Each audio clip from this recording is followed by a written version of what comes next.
So Cynthia, in this lesson, I'm going to teach you how to use a passive stance. Okay. Passive stance to create distance between you and your attacker, how to use and send a verbal warning to keep him back, as well as how to bring up your hands. So bring up your hands like a passive. So passive stance is right here, right? So your hands are here, up. The idea is to create the distance. So if I start getting close, already you want to start moving. As much as possible, you want to start moving, again, around, using your environment. Yes. You want to avoid allowing the attacker to get in close, right? So coming slowly. So let's say you're here and you're talking to me, my hands are here. I'm doing this. At any point, I feel he's getting too close, I might strike. The objective, however, is for you to keep your hands up, and at the same time, I'm talking like just stop right there. Stop. You want to be assertive. You want to send the command strong. You want to have your body language, your hands up. Yes. You want to tell them to stay right there and send a strong warning. And again, as you're doing this, right, my hands come up. I'm sending a strong verbal warning. What am I doing? I'm looking at his body language. Again, does he have a weapon?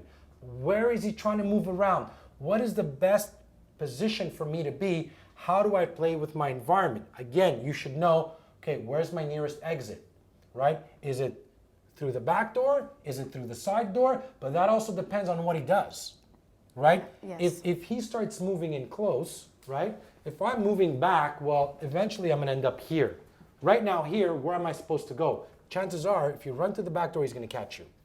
If you end up here, your chances are you're gonna go hand to hand. So the best thing to do, especially when your hands are up and you're faced with the attacker, is avoid moving back in a straight line.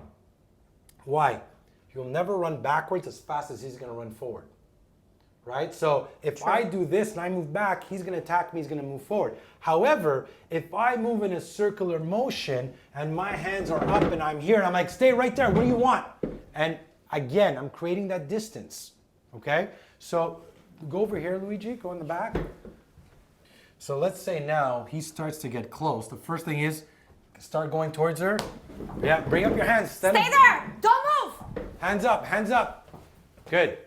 So what you want to do, again, that was perfect. You brought your hands up, you sent a strong verbal warning, you pushed the chair. Again, the objective, and I like what you did this time. You kept your eye on him as you were moving. You didn't just turn your back on him, because at any point he still might charge you.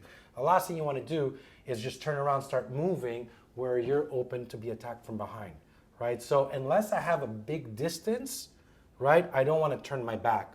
Again, those heels, as I'm talking to him, if I can kick off the heels, because as long as you're in those heels, I can't run. You can't run. Like, I could see you're about to trip. So can I ask you, can you kick off those heels if I'm here? Is it hard that as you're moving to kick them off? It's not hard. So you could do them. So I could do it. So I guess, and this leads me back to saying, if you, if you're going to do an open house, you're going to show a house, try to wear flat shoes. Try to wear shoes that you're going to be able to be mobile, that if you need to run to escape, that you can. Because just that is enough that's going to hold you back from being able to escape. And again, when we're looking at this type of attack in a home, self-defense, we're looking at about seconds. So you want to be able to have as much as you can to be able to escape as quickly as possible.